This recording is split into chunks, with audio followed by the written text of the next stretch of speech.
ಏನ್ ಸೂಪರ್ ಅಡುಗೆ ಮಾಡಿದೆ ಮೇ. ಇದೇ ಕಲ್ತಾನೆ ಅಡುಗೆ ಮಾಡಿದ್ದು. ಕೈ ಕೊಡಿಲಿ. ಏನೈತ್ ಬ್ಯಾಟ್ ಸ್ಮೆಲ್ ಬರ್ತಿದೆ. ಎಲ್ಲಾರ ಮನೇಲೂ ಕಾಮನ್ ಆಗಿ ಸೆಲ್ಫ್, ಟೈಲ್ಸ್, ಗ್ಯಾಸ್ ಸ್ಟವ್ ಒರ್ಸಕ್ಕೆ ಈ ತರ ಒಂದ್ ಟವಲ್ ಇಟ್ಕೊಂಡಿರ್ತೀವಿ. ಆದ್ರೆ ಈ ಟವಲ್ ಎಷ್ಟು ಹೈಜಿನ್ ಅಂಡ್ ಕ್ಲೀನ್ ಇದೆ ಅನ್ನೋದು ಮ್ಯಾಟರ್ ಆಗುತ್ತೆ. ಯಾಕಂದ್ರೆ ಇದು ಯಾವಾಗ್ಲೂ ವೆಟ್ಟಿರೋದ್ರಿಂದ ಇದರಲ್ಲಿ ಬ್ಯಾಡ್ ಸ್ಮೆಲ್ ಬರೋ ಚಾನ್ಸಸ್ ಇರುತ್ತೆ. ಅದಕ್ಕೆ ನಾನ್ ತರಿಸಿದೀನಿ ಬೀಕೋ ರೀಯೂಸಬಲ್ ಕಿಚನ್ ಟವಲ್. ಇದ್ರ ಬೆನಿಫಿಟ್ಸ್ ನೀವು ನೋಡ್ಲೇಬೇಕು. ಈ ಟವಲ್ಸ್ ನ ಬ್ಯಾಂಬೋ ಫೈಬರ್ ಇಂದ ರೆಡಿ ಮಾಡಿರ್ತಾರೆ ಅಂಡ್ 100% ಆರ್ಗಾನಿಕ್ ಕೂಡ. ಹಾಗಂತ ಈ ಟವಲ್ ವೀಕ್ ಅಲ್ಲ, super strong and super absorption towel. Total ಆಗಿ ಈ ರೋಲ್ ಅಲ್ಲಿ 20 ಶೀಟ್ಸ್ ಇರುತ್ತೆ.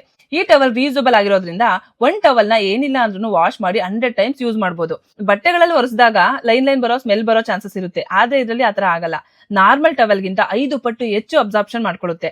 ನೋಡ್ತಿರ್ಬೋದು, ಇಷ್ಟೆಲ್ಲ ಒರೆಸಿದ ಮೇಲೂ ಟವಲ್ ಅಷ್ಟೇ ಫ್ರೆಶ್ ಅಂಡ್ ಸ್ಟ್ರಾಂಗ್ ಕೂಡ ಇದೆ. ಮಲ್ಟಿಪರ್ಪಸ್ ಆಗಿ ಯೂಸ್ ಮಾಡಬಹುದು. ನಂಗಂತೂ ಪರ್ಸನಲಿ ಬೆಸ್ಟ್ ಅನಿಸ್ತು. ಹಾಗೆ ನನ್ನೆಲ್ಲ ಪ್ರೀತಿಯ ಗೃಹಿಣಿಯರಿಗೆ ಈ ಟವಲ್ ನ ಸಜೆಸ್ಟ್ ಮಾಡ್ತೀನಿ. ನಿಮಗೂ ಕೂಡ ಬೇಕಂದ್ರೆ ಲಿಂಕ್ ಅಂತ ಕಮೆಂಟ್ ಮಾಡಿ, ನಾನು ಲಿಂಕ್ ನ ಶೇರ್ ಮಾಡ್ತೀನಿ. Thank you.